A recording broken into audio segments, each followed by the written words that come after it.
엄마, 그건 좀 저희도 사정이 있잖아요. 형은 회사 다니잖아. 나는 애들 키우느라 정신없다고. 그럼 누나는 뭐 해?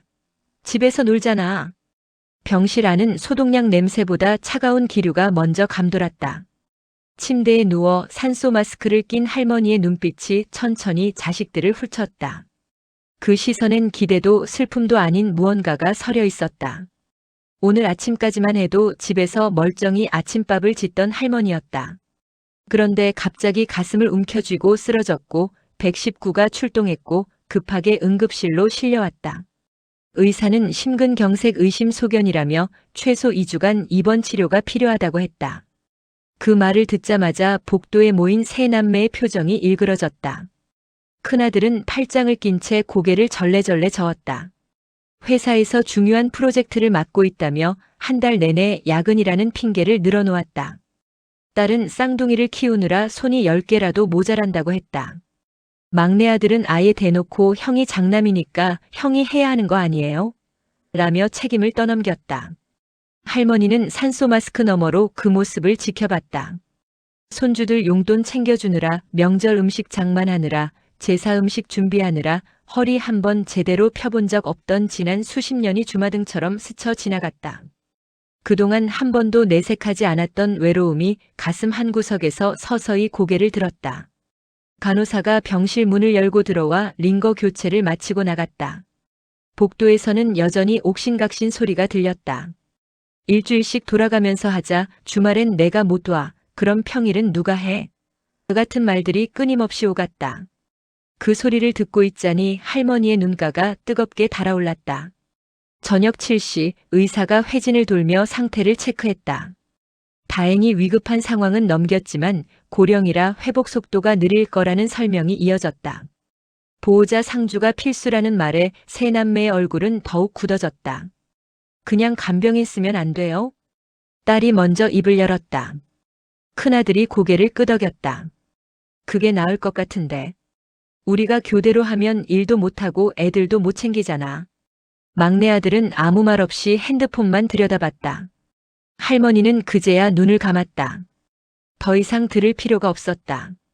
이미 답은 나와 있었다. 밤 10시 병실은 고요했다. 큰아들은 내일 아침 일찍 출근해야 한다며 먼저 일어섰고 딸은 애들 재워야 한다며 황급히 나갔다.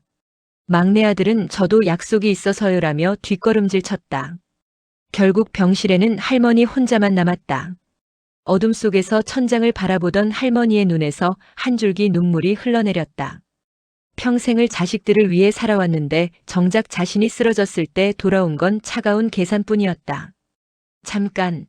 이 이야기가 궁금하시다면 구독과 좋아요, 알림 설정 부탁드려요. 더 많은 이야기를 놓치지 마세요.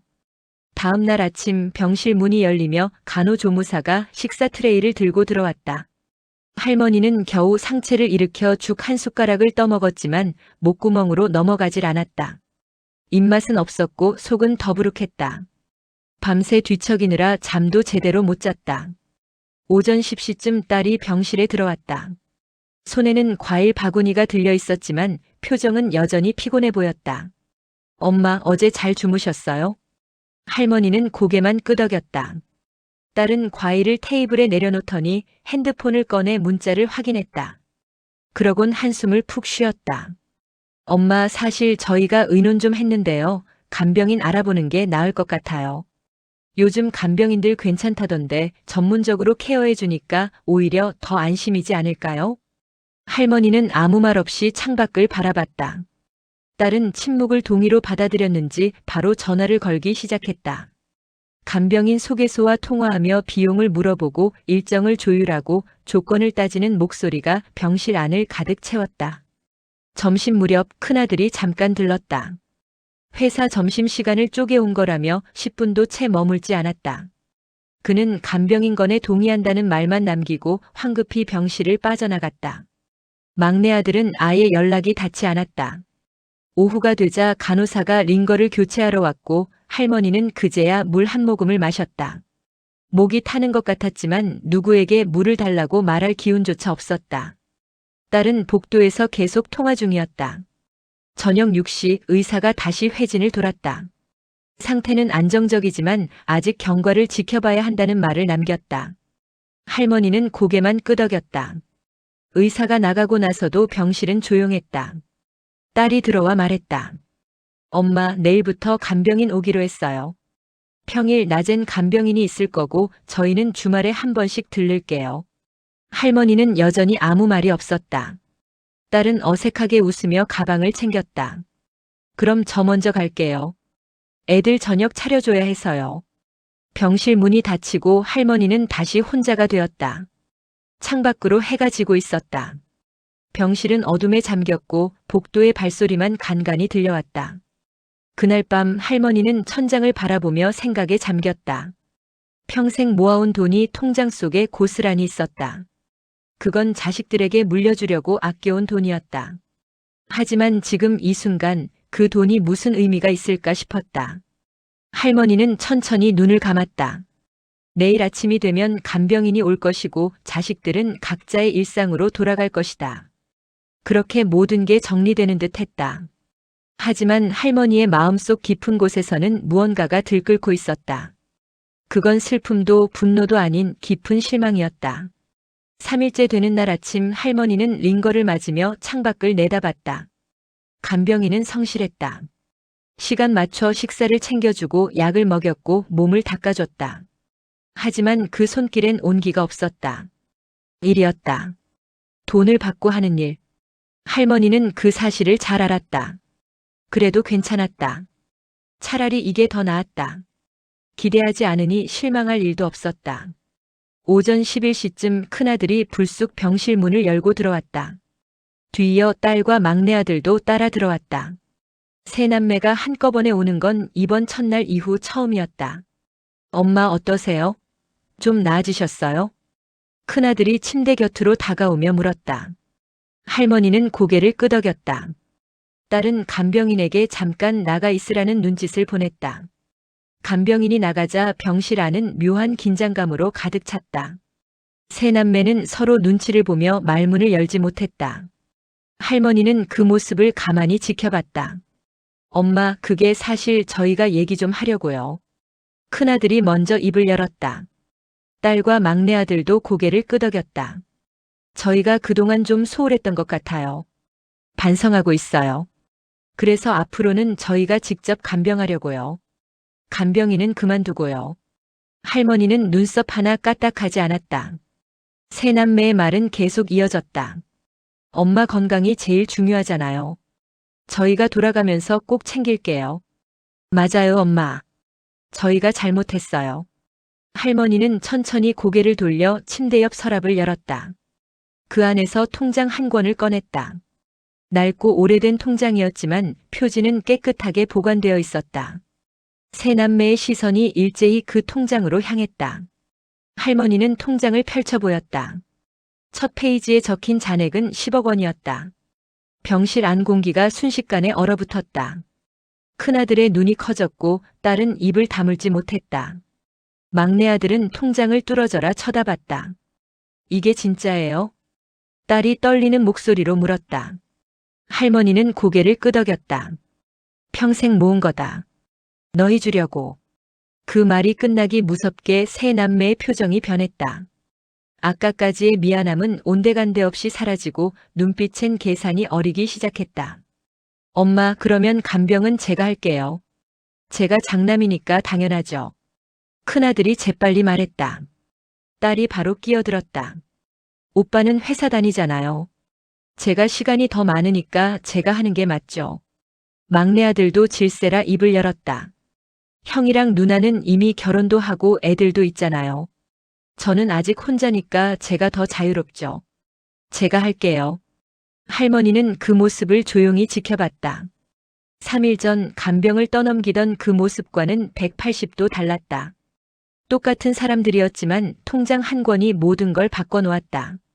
세 남매는 점점 목소리를 높여가며 서로 간병하겠다고 우겼다. 병실 안은 순식간에 아수라장이 되었다. 할머니는 천천히 통장을 닫았다. 그리고 입을 열었다. 다들 나가거라. 할머니의 목소리는 낮았지만 단호했다. 세 남매는 순간 멈칫했다.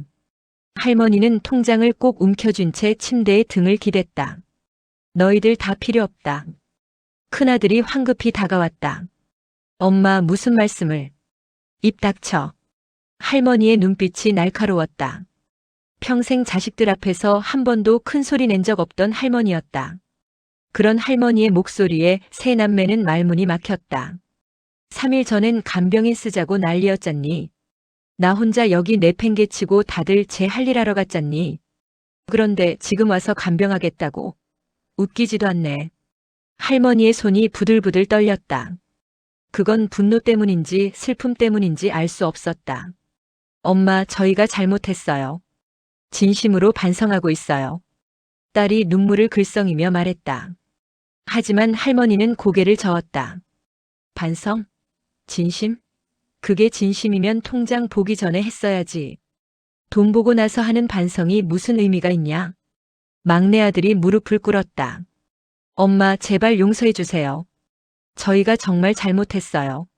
할머니는 그 모습을 내려다봤다. 눈물을 흘리는 막내의 얼굴에서 어릴 적 무릎에 안겨 응석 부리던 모습이 겹쳐 보였다. 하지만 지금 그 눈물이 진짜인지 가짜인지 할머니는 알 수 없었다. 간병은 내가 알아서 한다. 간병인 쓸 거니까 너희는 신경 꺼라. 큰아들이 다급하게 말했다. 엄마, 그래도 자식이 있는데 어떻게 간병인을. 자식? 자식이면 진작에 왔어야지. 돈 냄새 맡고 나서 오는 게 무슨 자식이냐? 병실은 무거운 침묵에 잠겼다. 세 남매는 할 말을 잃었다. 할머니는 천천히 통장을 들어 올렸다.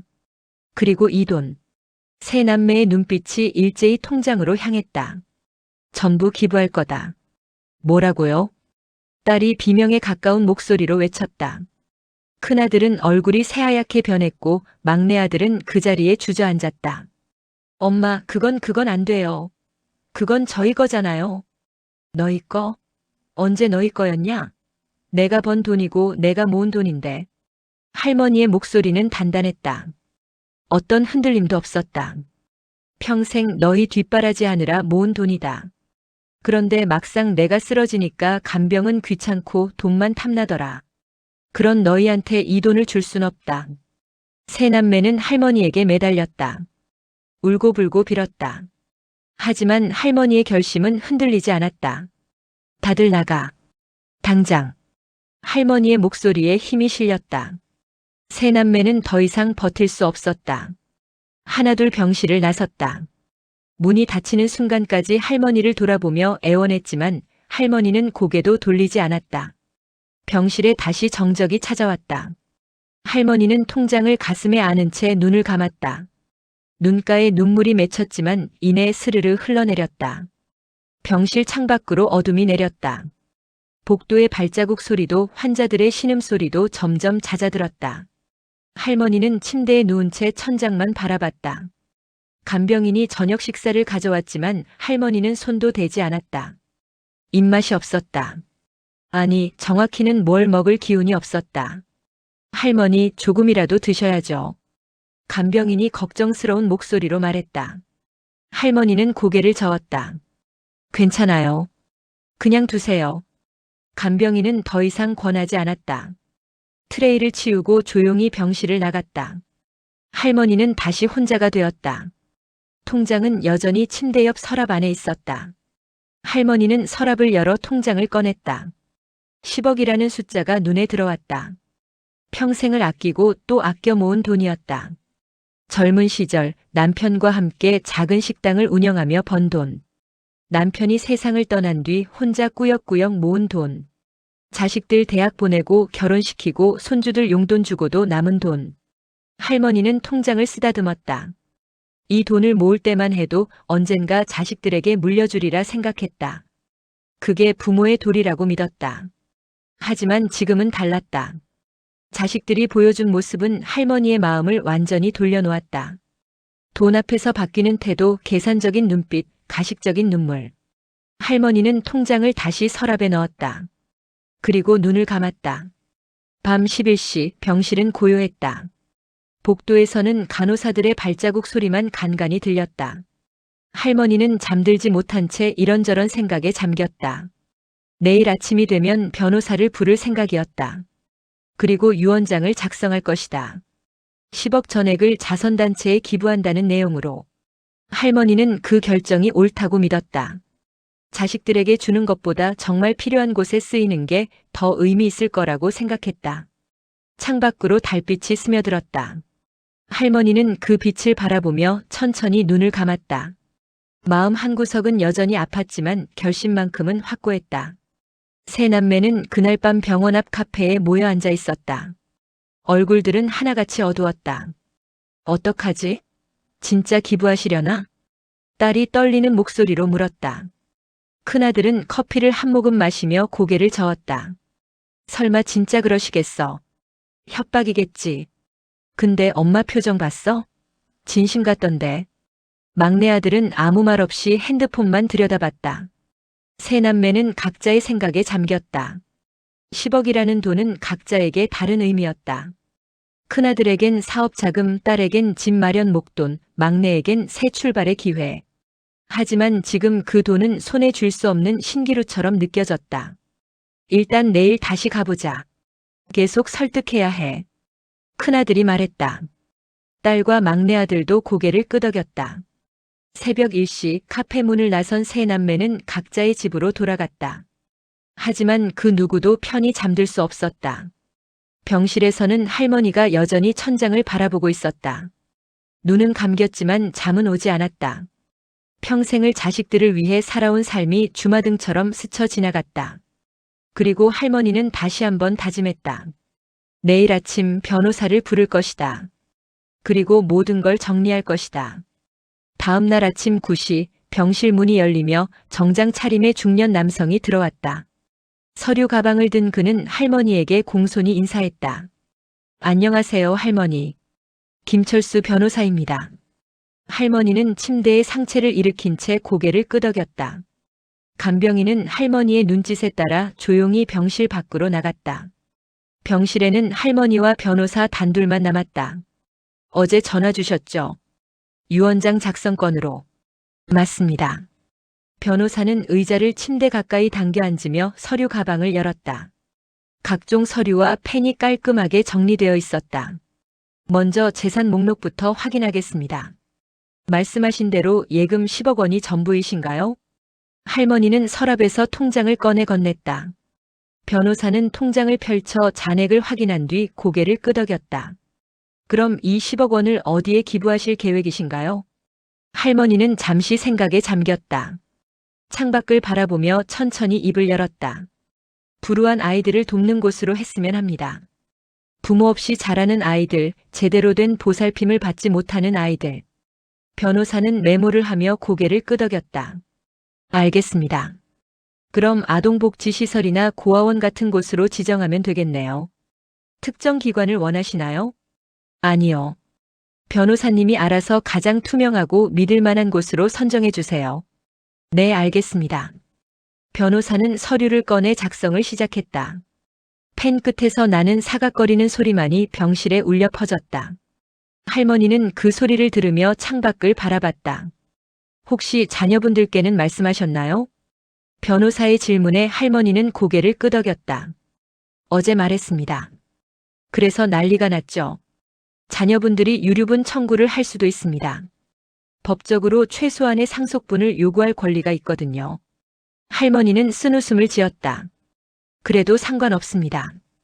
최소한만 주고 나머지는 전부 기부할 겁니다. 변호사는 더 이상 묻지 않았다. 그는 오랜 경력 동안 수많은 유언장을 작성해왔다. 가족 간의 갈등, 재산 분쟁, 배신과 실망. 그 모든 걸 지켜봐 왔기에 할머니의 결정이 어떤 의미인지 충분히 이해했다. 30분 뒤 유언장 작성이 완료되었다. 변호사는 서류를 할머니에게 건네며 설명했다. 여기 서명하시면 됩니다. 그리고 증인 2분이 필요한데 제가 사무실 직원 2명을 부르겠습니다. 잠시 후 변호사 사무실 직원 2명이 병실로 들어왔다. 그들은 할머니의 서명을 지켜본 뒤 각자 증인란에 서명했다. 모든 절차가 끝나자 변호사는 서류를 봉투에 넣어 가방에 보관했다. 이제 법적으로 효력이 있습니다. 할머니께서 돌아가시면 이 유언장대로 집행됩니다. 고맙습니다. 변호사는 자리에서 일어나며 명함을 건넸다. 혹시 마음이 바뀌시거나 수정하실 일이 있으면 언제든 연락 주세요. 할머니는 명함을 받아들었다. 변호사가 병실을 나가자 할머니는 다시 혼자가 되었다. 하지만 이번엔 마음이 한결 가벼웠다. 해야 할 일을 마쳤다는 안도감이 밀려왔다. 정오쯤 병실 문이 다시 열렸다. 이번엔 세 남매였다. 어제보다 더 초췌해 보이는 얼굴들이었다. 큰아들이 먼저 침대 가까이 다가왔다.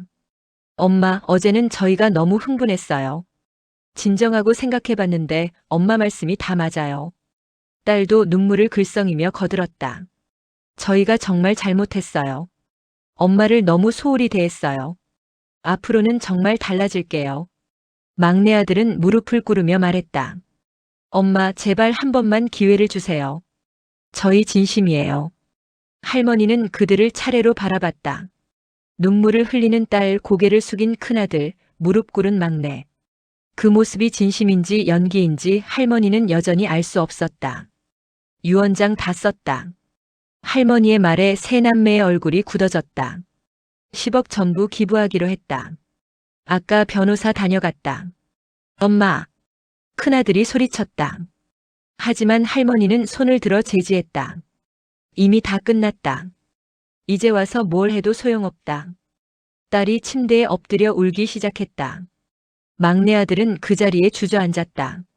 큰아들은 주먹을 쥔 채 떨고 있었다. 너희가 정말 날 생각했다면 돈 보기 전에 왔어야지. 통장 본 다음에 바뀐 태도가 무슨 의미가 있냐? 할머니의 목소리는 여전히 단호했다. 이제 그만 가거라. 더 이상 볼 것도 할 말도 없다. 세 남매는 더 이상 버틸 수 없었다. 하나둘 병실을 나섰다. 문이 닫히는 순간 복도에서 흐느끼는 소리가 들렸다. 하지만 할머니는 고개도 돌리지 않았다. 병실에 다시 고요가 찾아왔다. 할머니는 창밖을 바라보며 깊은 한숨을 내쉬었다. 가슴 한편이 저릿했지만 후회는 없었다. 병원 복도는 늘 사람들로 붐볐다. 환자, 보호자, 의료진이 오가는 그 공간에서 소문은 빠르게 퍼져나갔다. 할머니의 이야기도 예외는 아니었다. 들었어요? 5층 501호 할머니 말이에요. 응급실에서 실려온 그 할머니요? 맞아요. 자식들이 간병 안 하려고 싸우다가 10억 통장 보고는 태도가 180도 바뀌었대요. 간호사들 사이에서 시작된 이야기는 환자들에게 그리고 보호자들에게까지 퍼졌다. 어떤 이는 혀를 차며 자식들을 비난했고 어떤 이는 할머니의 결정에 박수를 보냈다. 같은 층 병실에 입원한 다른 노인들도 할머니의 이야기를 들었다. 그들 중 몇몇은 자신의 처지와 비교하며 씁쓸해했다. 나도 비슷해. 자식들 다 장성해서 각자 잘 살면서 나만 혼자 외롭게 지내지. 그래도 당신은 나아. 우리 애들은 명절에도 안 와. 병실 복도 벤치에 앉은 노인들은 각자의 한탄을 늘어놓았다.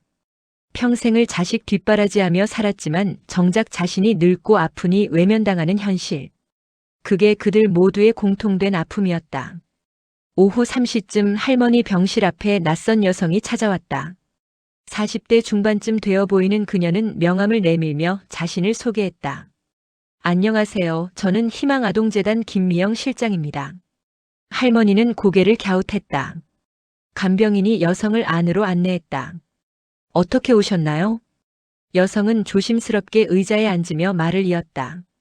할머니께서 저희 재단에 큰 기부를 하실 계획이라고 들었습니다. 김철수 변호사님께 연락을 받았어요. 아, 그러셨군요. 먼저 감사 인사를 드리러 왔습니다. 할머니의 결정이 얼마나 많은 아이들에게 도움이 될지 모릅니다. 할머니는 창밖을 바라보며 작게 미소 지었다. 제대로 쓰일 수 있을까요? 물론입니다.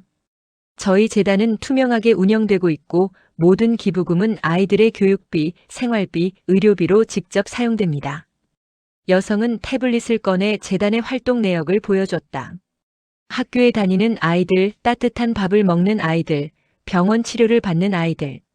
그 사진들을 보며 할머니의 눈가가 촉촉해졌다. 이 아이들이 모두 부모가 없나요? 대부분 그렇습니다. 혹은 부모가 있어도 제대로 돌봄을 받지 못하는 경우죠. 학대, 방임, 빈곤. 여러 이유로 아이들은 상처받고 있습니다. 할머니는 고개를 끄덕였다. 자신의 자식들은 부모의 사랑을 듬뿍 받고 자랐다. 하지만 그 사랑을 알아주지 못했다. 차라리 이 돈이 정말 필요한 아이들에게 가는 게 맞다는 확신이 들었다. 할머니, 혹시 재단을 직접 방문해 보실 생각 없으세요? 퇴원하시면 모셔다 드리겠습니다. 그럴 수 있을까요? 물론입니다. 아이들도 할머니를 만나면 정말 기뻐할 거예요. 할머니는 처음으로 밝은 표정을 지었다. 여성은 30분가량 더 이야기를 나눈 뒤 자리에서 일어났다. 퇴원 날짜 정해지시면 연락 주세요. 제가 직접 모시러 오겠습니다. 고맙습니다. 여성이 나간 뒤 할머니는 창밖을 바라보며 생각에 잠겼다.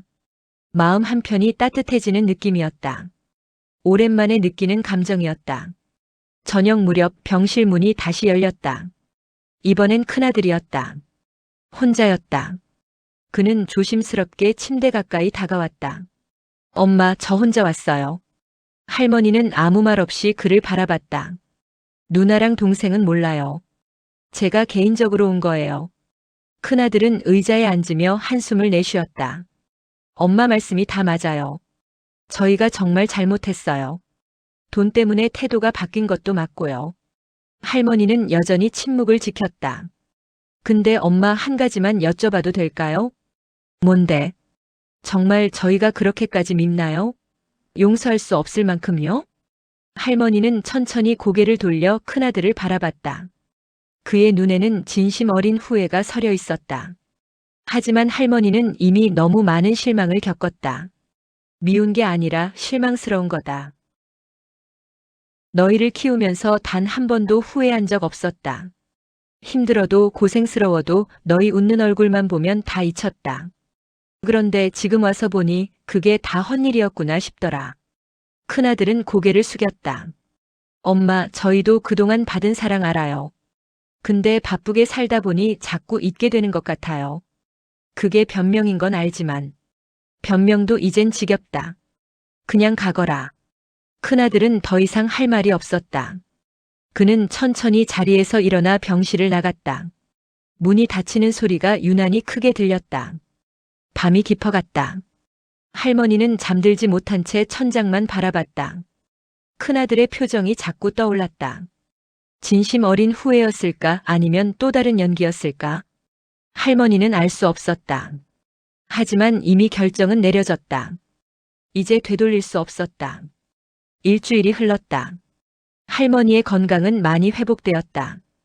의사는 조만간 퇴원이 가능하다고 했다. 하지만 할머니의 마음은 여전히 복잡했다. 그동안 세 남매는 매일 병원을 찾아왔다. 어떤 날은 셋이 함께, 어떤 날은 한 명씩. 그들은 할머니에게 용서를 구했고 반성한다고 말했고 앞으로 잘하겠다고 약속했다. 하지만 할머니는 굳게 닫힌 마음의 문을 열지 않았다. 유언장은 이미 작성되었고 기부처도 정해졌다. 모든 게 끝난 일이었다. 그런데 이상한 일이 벌어졌다. 세 남매의 태도가 조금씩 변하기 시작한 것이다. 처음엔 돈 이야기를 꺼내며 애원했던 그들이 이젠 돈 이야기는 일절하지 않았다. 대신 할머니의 건강을 걱정하고 불편한 건 없는지 물었고 이런저런 이야기를 나누려 했다. 엄마, 오늘 날씨 좋던데 창문 좀 열어드릴까요? 엄마, 이거 드셔보세요. 엄마 좋아하시는 과일이에요. 엄마, 밤에 잘 주무셨어요? 사소한 것들이었다. 하지만 그 사소함이 할머니의 마음을 조금씩 흔들기 시작했다. 특히 딸의 변화가 눈에 띄었다. 그녀는 매일 저녁 병원을 찾아와 할머니의 발을 주물러줬다. 말없이 묵묵히. 엄마, 발 많이 붓네요. 제가 마사지 해드릴게요. 딸의 손길은 부드러웠다. 할머니는 그 손길을 느끼며 눈을 감았다.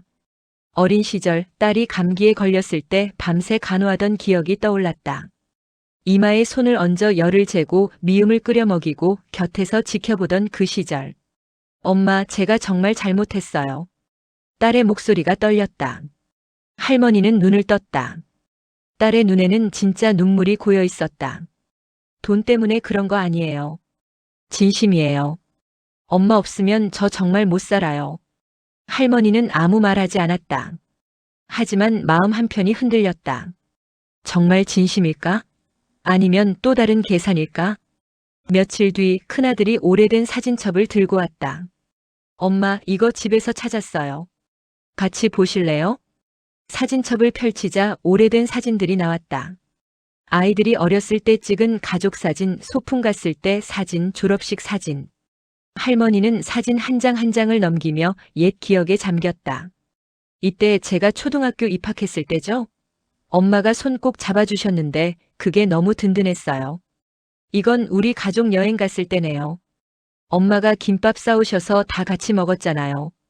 큰아들은 하나하나 설명하며 그때의 추억을 떠올렸다. 할머니도 덩달아 옛 생각에 잠겼다. 그때는 정말 행복했다. 아이들 웃음소리가 집 안가득했고 밥상머리에서 나누는 이야기가 따뜻했다. 엄마, 저희 언제부터 이렇게 된 걸까요? 큰아들의 질문에 할머니는 대답하지 않았다. 언제부터였을까? 아이들이 장성하고 각자의 삶을 살기 시작하면서부터였을까? 아니면 할머니 자신이 너무 많은 걸 바라서였을까? 막내 아들은 가장 조용했다. 그는 매일 병원에 왔지만 말은 많이 하지 않았다. 대신 할머니 곁에 앉아 함께 TV를 보거나 신문을 읽어주거나 그저 옆에 있어줬다. 어느 날 저녁 막내 아들이 조심스럽게 입을 열었다. 엄마, 저 사실 회사 그만뒀어요. 할머니는 놀란 눈으로 막내를 바라봤다. 왜? 엄마 간병하려고요. 퇴원하시면 제가 모실게요. 너 미쳤냐? 일 그만두면 어떡하냐? 괜찮아요. 다시 구하면 되죠. 지금은 엄마가 더 중요해요. 할머니는 할 말을 잃었다. 막내의 눈빛은 진지했다. 계산이나 거짓이 아닌 진심 어린 결심이 보였다. 그날 밤 할머니는 잠들지 못했다. 세 남매의 변화가 자꾸 머릿속을 맴돌았다. 처음엔 돈 때문이라고 생각했다. 하지만 지금은 확신할 수 없었다. 혹시 정말 뉘우친 걸까? 진심으로 반성하고 있는 걸까? 할머니는 천장을 바라보며 깊은 한숨을 내쉬었다. 마음이 흔들렸다. 굳게 세웠던 결심이 조금씩 무너지는 느낌이었다. 다음 날 아침 할머니는 변호사에게 전화를 걸었다. 변호사님, 저 좀 뵐 수 있을까요? 무슨 일이세요? 유언장 건인데 다시 상의 좀 하고 싶습니다. 전화기 너머로 변호사의 짧은 침묵이 흘렀다. 알겠습니다. 오늘 오후에 들르겠습니다. 전화를 끊고 할머니는 창밖을 바라봤다. 마음이 복잡했다. 이게 맞는 걸까? 아니면 또다시 속는 걸까? 할머니는 알 수 없었다. 하지만 한 가지는 확실했다. 자식들의 변화가, 그 작은 노력들이 할머니의 마음을 조금씩 녹이고 있다는 것. 오후 2시 김철수 변호사가 병실에 도착했다. 그는 서류 가방을 들고 조심스럽게 문을 열었다. 할머니는 침대에 앉아 창밖을 바라보고 있었다. 할머니, 부르셨죠? 변호사는 의자에 앉으며 할머니를 바라봤다. 일주일 전보다 얼굴에 생기가 돌았지만 눈빛은 여전히 복잡해 보였다. 유언장을 수정하고 싶으신가요? 할머니는 천천히 고개를 끄덕였다. 자식들이 요즘 많이 바뀌었어요. 매일 와서 저를 챙기고 옛날 이야기도 나누고. 변호사는 조용히 할머니의 말을 들었다. 그래서 생각해봤어요. 혹시 제가 너무 가혹했나 싶어서요. 가혹하다뇨? 돈을 전부 기부하겠다고 한 거요. 자식들한테 한 푼도 안 주겠다고 한 게 너무 심했나 싶어서. 변호사는 잠시 침묵했다. 그는 오랜 경력 동안 수많은 가족을 봐왔다. 재산 다툼, 상속 분쟁, 그 속에서 망가지는 관계들. 하지만 할머니의 경우는 조금 달랐다. 할머니, 제가 한 가지만 여쭤봐도 될까요? 그러세요. 자녀분들이 변한 게 진심이라고 생각하시나요? 할머니는 잠시 생각에 잠겼다. 딸이 발을 주무르던 손길, 큰아들이 가져온 사진첩, 막내 아들의 회사 사직. 그 모든 게 떠올랐다. 모르겠어요. 진심일 수도 있고 아닐 수도 있고. 그렇다면 할머니께서는 어느 쪽에 무게를 두고 싶으신가요? 할머니는 창밖을 바라봤다. 따스한 햇살이 병실 안으로 쏟아져 들어왔다. 저 밖에는 봄이 와 있었다. 새로운 시작의 계절. 변호사님, 제가 하나 깨달은 게 있어요. 무엇인가요? 사람은 변할 수 있다는 거요. 늦었다고 생각할 때가 가장 빠른 때라고 하잖아요. 변호사는 고개를 끄덕였다. 자식들이 정말 변했는지 아니면 또 돈 때문인지 저는 확신할 수 없어요. 하지만 한 가지는 확실해요. 무엇인가요? 제가 만약 여기서 자식들을 완전히 끊어버리면 그들에겐 정말 다시 시작할 기회가 없다는 거요. 할머니의 눈에 눈물이 맺혔다. 저도 완벽한 부모는 아니었어요. 때론 너무 간섭했고, 때론 너무 기대했고, 그런 제가 자식들한테 완벽함을 요구할 순 없잖아요. 변호사는 조용히 고개를 끄덕였다. 그래서 유언장을 이렇게 수정하고 싶어요. 할머니는 천천히 말을 이었다. 10억 중 절반인 5억은 기부하겠어요. 희망아동재단에.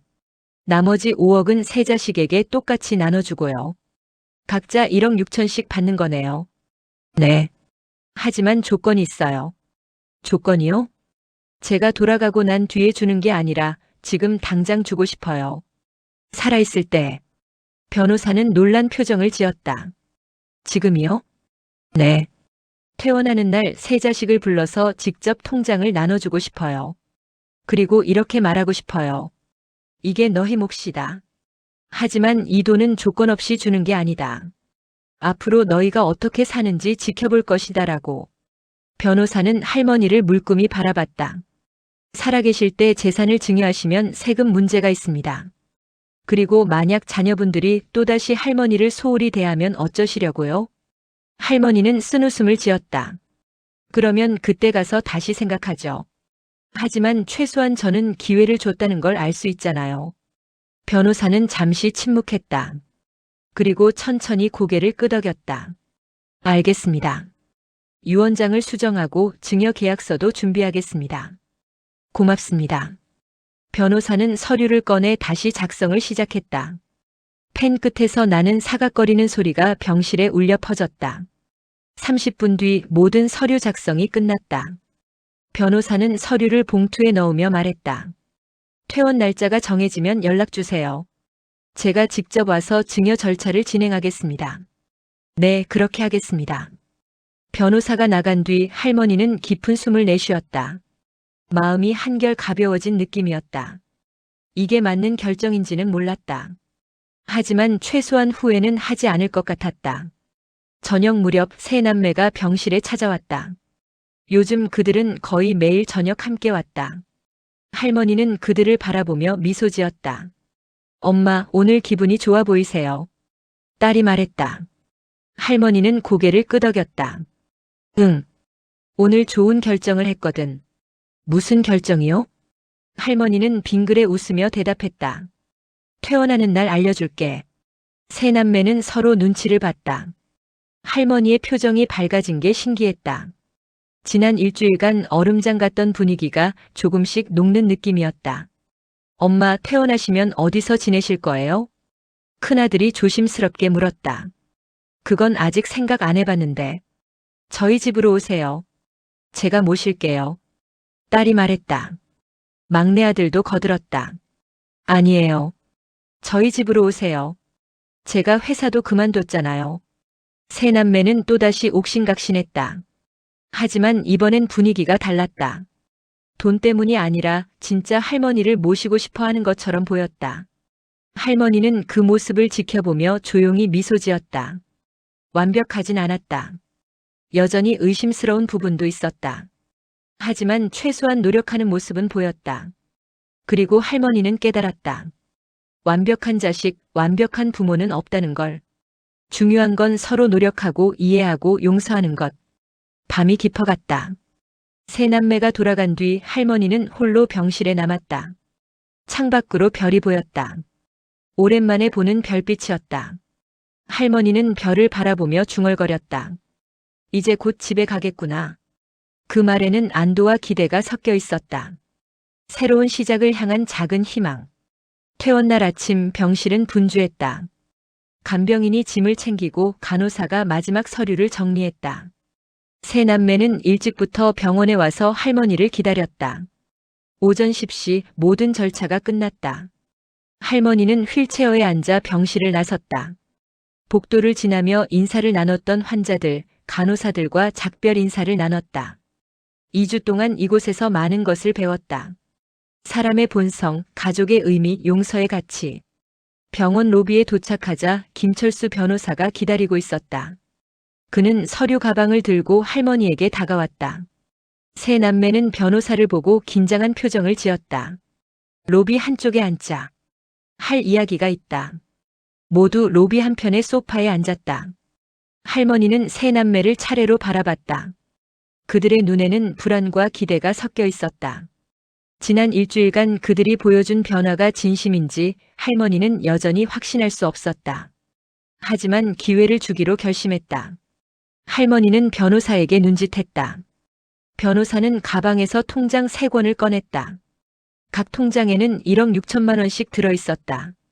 10억 중 절반은 기부하기로 했다. 희망아동재단에. 나머지는 너희 셋이서 똑같이 나눠 가져라. 세 남매의 눈이 커졌다. 할머니는 손을 들어 제지하며 말을 이었다. 이 돈은 조건 없이 주는 게 아니다. 앞으로 너희가 어떻게 사는지, 나를 어떻게 대하는지 지켜볼 것이다. 만약 다시 예전처럼 돌아간다면 그땐 정말 끝이다. 세 남매는 고개를 끄덕이며 진심 어린 다짐을 보였다. 할머니는 통장을 하나씩 건넸다. 세 남매는 통장을 받아들며 눈물을 글썽였다. 평생을 자식 위해 살아왔지만 진심 어린 감사를 듣는 건 오랜만이었다. 변호사가 증여 서류를 꺼냈고 세 남매는 차례로 서명했다. 모든 절차가 끝나자 변호사는 서류를 챙겨 자리에서 일어났다. 변호사가 떠나고 로비에는 할머니와 세 남매만 남았다. 잠시 침묵이 흘렀다. 일단 집에 가야지. 너희 아버지 제사도 지내야 하고. 세 남매가 동시에 모시겠다고 했지만 할머니는 미소 지으며 고개를 저었다. 당분간은 혼자 지낼 거다. 대신 주말엔 돌아가면서 한 번씩 들러라. 오후 일식 할머니는 큰아들의 차를 타고 집으로 향했다. 창밖으로 스쳐 지나가는 거리 풍경이 낯설면서도 반가웠다. 2주 만에 보는 바깥 세상이었다. 집에 도착하자 딸이 미리 와서 청소를 해놓았다. 깨끗하게 정돈된 집안을 보며 할머니는 감동했다. 세 남매는 할머니가 집에 잘 정착할 수 있도록 이것저것 챙겨줬다. 냉장고에 반찬을 채워넣고 약을 정리해두고 비상 연락망을 만들었다. 저녁 무렵 세 남매는 할머니와 함께 식사를 했다. 오랜만에 온 가족이 한자리에 모였다. 밥상머리에서 나누는 이야기, 웃음소리. 할머니는 이 순간이 얼마나 그리웠는지 깨달았다. 식사를 마치고 세 남매는 설거지를 했다. 할머니는 소파에 앉아 그 모습을 지켜봤다. 서툴지만 열심히 설거지하는 자식들. 그 모습이 예뻐 보였다. 밤 9시 세 남매는 집을 나섰다. 세 남매가 떠나고 집은 다시 조용해졌다. 할머니는 거실을 한 바퀴 돌아보며 깊은 숨을 내쉬었다. 창밖으로 달이 떠올랐다. 할머니는 달을 바라보며 중얼거렸다. 여보, 잘 지켜봐 주세요. 우리 애들 이제 좀 달라진 것 같아요. 다음 날 아침 할머니는 희망아동재단 김미영 실장의 전화를 받았다. 재단 방문 약속을 잡았고 할머니는 달력을 펼쳐 다음 주에 동그라미를 그렸다. 새로운 시작을 향한 첫걸음. 며칠 뒤 할머니는 재단을 방문했다. 아이들은 할머니를 보자마자 환하게 웃으며 달려왔다. 할머니는 아이들을 안아주며 눈물을 흘렸다. 이 아이들에게 희망을 줄 수 있다는 게, 누군가의 인생에 작은 빛이 될 수 있다는 게 감사했다. 그날 이후 할머니의 삶은 조금씩 변했다. 주말엔 자식들이 찾아왔고 평일엔 재단 아이들을 만났다. 바쁘지만 행복한 나날이었다. 세 남매도 달라졌다. 큰아들은 매주 토요일 아침 전화로 안부를 물었고 딸은 일주일에 한 번 반찬을 가져다 줬다. 막내 아들은 새 일자리를 구했지만 주말엔 꼭 할머니를 찾아왔다. 완벽하진 않았다. 가끔 바쁘다고 연락이 늦을 때도 있었고 약속을 미루는 일도 있었다. 하지만 예전처럼 무심하진 않았다. 최소한 노력하는 모습이 보였다. 그리고 그걸로 충분했다. 어느 일요일 오후 온 가족이 할머니 집에 모였다. 손주들까지 함께였다. 거실은 웃음소리로 가득 찼다. 큰아들이 사진을 찍자고 했다. 온 가족이 소파에 모여 앉았다. 할머니를 중심으로 자식들과 손주들이 둘러앉았다. 사진이 찍혔다. 그 사진 속 할머니의 얼굴에는 진심 어린 미소가 가득했다. 해가 지고 가족들이 하나둘 집으로 돌아갔다. 할머니는 문 앞까지 나가 손을 흔들며 배웅했다. 마지막 차가 떠나고 할머니는 집 안으로 들어왔다. 오늘 찍은 사진을 꺼내보며 흐뭇하게 웃었다. 이게 진짜 가족이구나. 창밖으로 별이 반짝였다. 할머니는 별을 바라보며 조용히 기도했다. 감사합니다. 이 순간을 주셔서. 그날 밤 할머니는 오랜만에 편안하게 잠들었다. 꿈속에서는 돌아가신 남편이 미소 지으며 손을 흔들었다. 잘했어요, 당신. 할머니도 미소 지으며 대답했다. 고마워요, 여보. 이야기가 마음에 드셨나요?